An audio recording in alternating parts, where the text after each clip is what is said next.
Nah, bagaimana kondisi stunting Indonesia?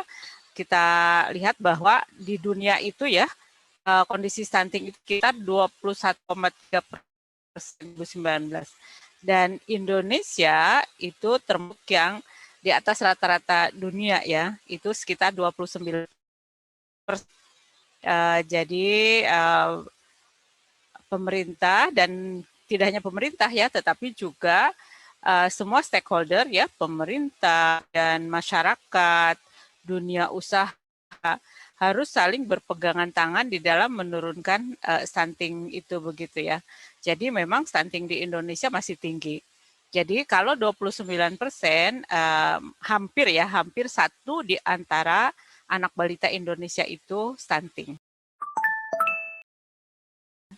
Bagaimana nih sekarang nih dalam kondisi pandemi ya? Ah, pandemi ini tentu saja ya, kita lihat ya dengan kondisi pandemi itu, pandemi ini sangat berdampak ya, berdampak pada seluruh elemen kehidupan kita ya, bukan hanya pada kesehatan, ya, bukan hanya pada kesehatan ya, tetapi juga pada ekonomi, pada ketersediaan pangan, juga kehidupan sosial, begitu ya, dengan pandemi. Jadi misalnya stunting itu kan kita sudah tinggi. Nah, itu akan diperparah dengan adanya pandemi ini, begitu ya. Karena tadi ya dengan adanya PSBB gitu ya, dengan kemudian adanya refocusing dana ya untuk penanggulangan pandemi begitu ya. Nah, itu menyebabkan banyak layanan-layanan, layanan gizi dan layanan yang kurang berjalan ya. Sebagai contoh misalnya pada saat pandemi itu kan kita melakukan PSBB. Nah, terutama di daerah-daerah zona merah ya PSBB. Nah, itu berdampak juga kepada posyandu, begitu ya. Nah, posyandu itu tidak berjalan begitu, terutama pada itu tadi ya zona-zona merah tidak berjalan karena semua pada takut begitu ya. Nah, kalau pemantauannya ini kurang, artinya bagi ibu-ibu atau bagi keluarga yang kurang paham tentang memantau status gizi anak menjadi apa ya kurang kurang perhatian begitu. Tetapi mungkin ya bagi keluarga yang mampu dia memantau, dia akan melihat oh anaknya ini misalnya sudah menambah berat badannya atau tidak. Tapi tidak semua demikian. Jadi ada kemungkinan dari sisi itu ya, si anak itu tidak terpantau pertumbuhan atau penambahan berat badannya dan karena ketidaktahuan juga dari orang tua ya tentang pertumbuhan berat badan, kemungkinan anak juga itu akan menurun berat badannya, begitu ya. Nah, menurun berat badan kalau berulang dalam jangka waktu panjang itu bisa berdampak kepada stunting. Itu ya, itu yang kalau kita lihat dari sisi kesehatannya begitu ya. Nah, kemudian yang kedua, itu kita lihat dari sisi ekonomi. Sisi ekonomi. Nah, dampak pandemi ini ternyata dari sisi ekonomi juga itu sangat melemahkan ya, melemahkan ekonomi kita. Baik itu Indonesia juga menurun, rata-rata pendapatan Indonesia, bukan hanya Indonesia ya, di dunia juga menurun begitu ya, banyak yang di PHK, banyak yang tutup ya. Coba kita lihat beberapa mall tutup, beberapa toko-toko tutup begitu ya. Karena tadi tidak ada pembeli ya atau misalnya pembelinya sangat kurang. Jadi tidak rasional lagi ya, tidak layak lagi untuk buka gitu antara biaya operasional dengan apa namanya itu pendapatan. Akhirnya banyak yang tutup. Nah, banyak toko yang tutup, banyak mall yang tutup ya, banyak juga apa namanya itu perusahaan-perusahaan yang tutup gitu ya. Nah, itu menyebabkan banyaknya masyarakat kita yang di PHK, ya, di PHK atau dirumahkan begitu. Nah, kalau kita lihat ketersediaan pangan di rumah itu sangat ditentukan oleh pendapatan, salah satunya begitu ya, oleh pendapatan.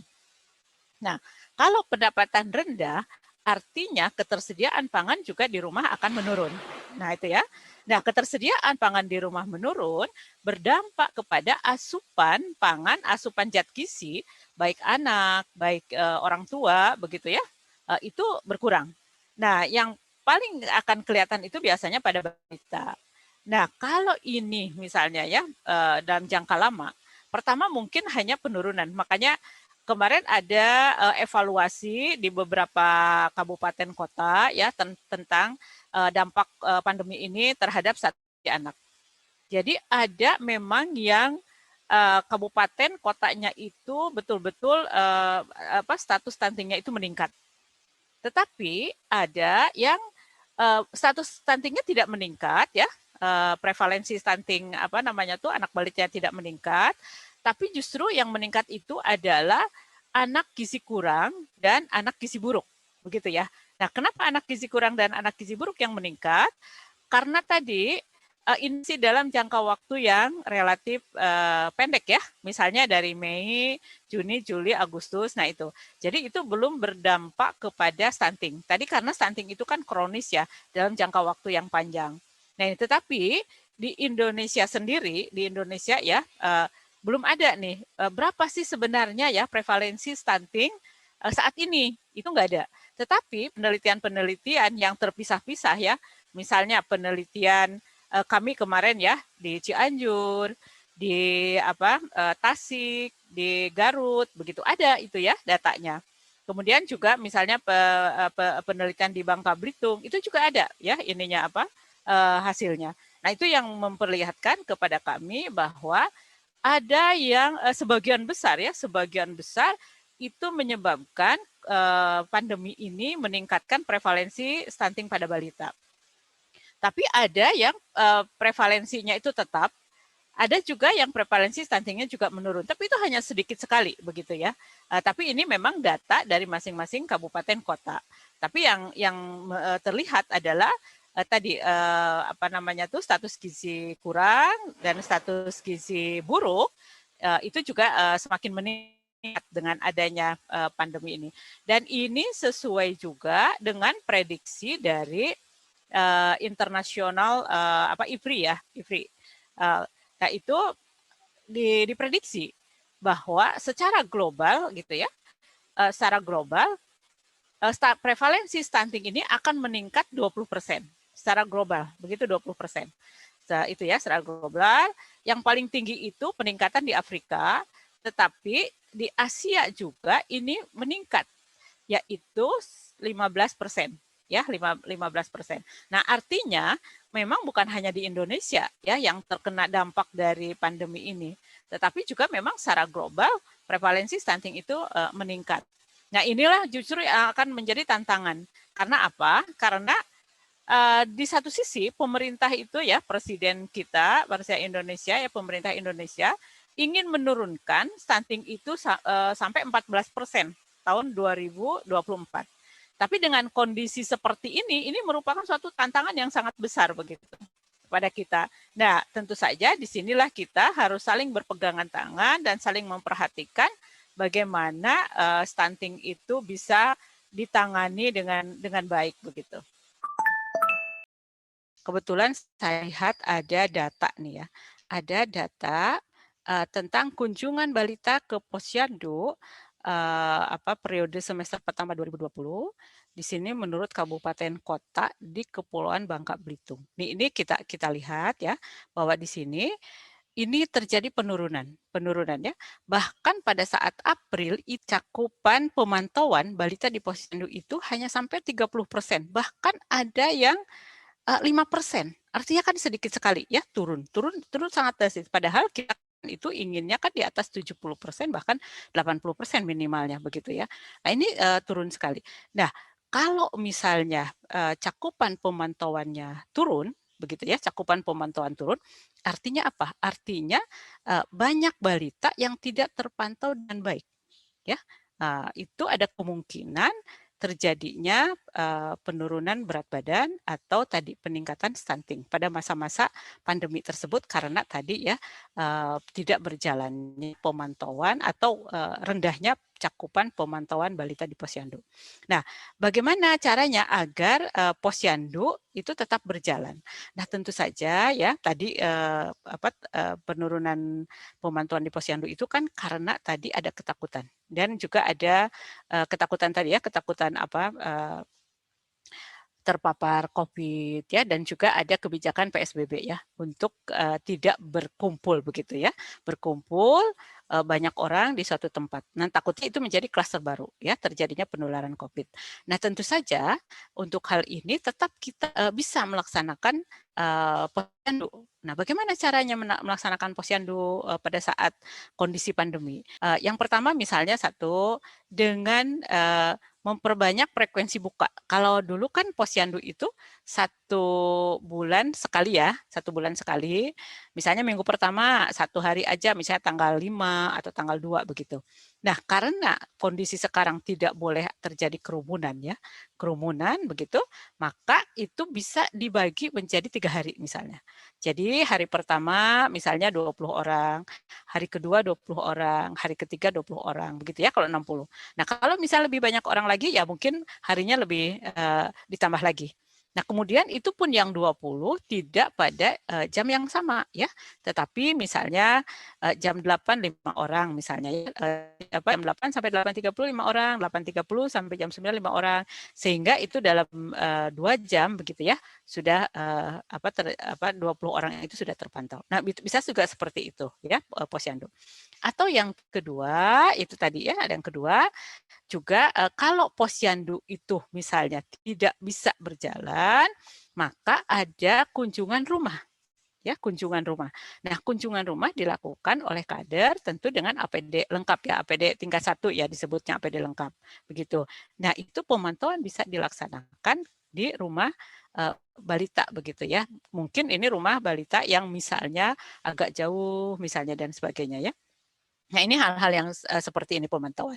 Nah, kemudian pemantauan juga bisa dilangsungkan secara daring ya, melalui sosial media tentu saja bagi ibu-ibu yang relatif dia sudah mengerti tentang tumbuh kembang anak, begitu ya. Nah, itu nanti si kader itu membentuk grup baru ya, grup misalnya ibu-ibu balita begitu ya.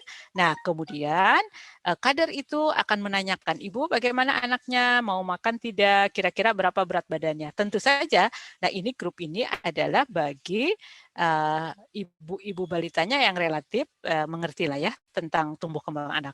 Tetapi bagi misalnya ibu-ibu yang kurang mengerti ya bagaimana memantau anak, nah jadi datang ke posyandu adalah yang paling efektif, begitu ya, yang paling efektif. Atau tadi secara luring itu ke kunjungan rumah.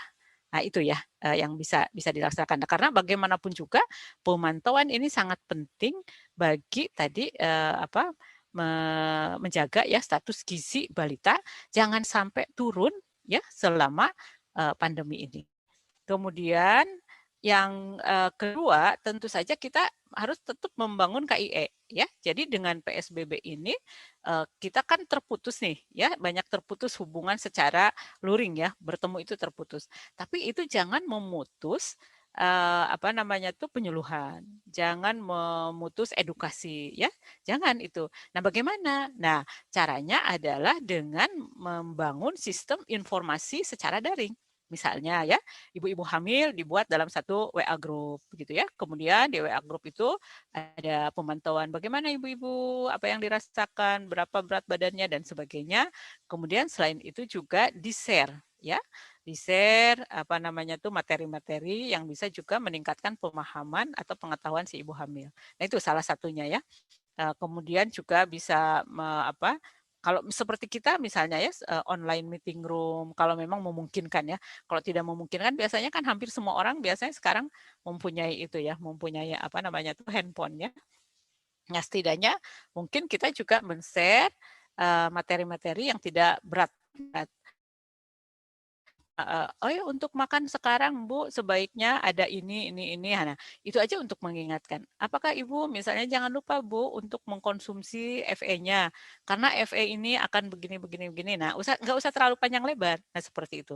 Nah, yang penting itu meningkatkan motivasi si ibu hamil untuk mengkonsumsi FE, meningkatkan perhatian misalnya ibu-ibu yang punya balita terhadap balitanya ya. Jadi ada grup ibu balita, ada grup ibu hamil. Nah, kemungkinan juga ini yang kedua adalah juga ada grup dari para suami ya. Jadi karena tadi ya bahwa anak itu bukan hanya apa namanya tuh, tanggung jawab ibu ya, tetapi anak juga kan tanggung jawab bapak ya, suami. Oleh karena itu juga mungkin itu bagusnya ya ada, grup juga bagaimana Pak, keluarga dan sebagainya begitu ya, sehingga kondisi keluarga itu ya terutama, keluarga-keluarga sasaran ya seperti ibu hamil, ibu apa, balita begitu ya, terpantau. Nah, kemudian yang ketiganya adalah kita lihat dari sisi, ekonomi. Dari segi ekonomi itu kita lihat adalah terutama pada masyarakat yang terdampak ya, terdampak. Nah, ini adalah pengembangan sistem perlindungan, baik itu pemerintah maupun swadaya masyarakat ya.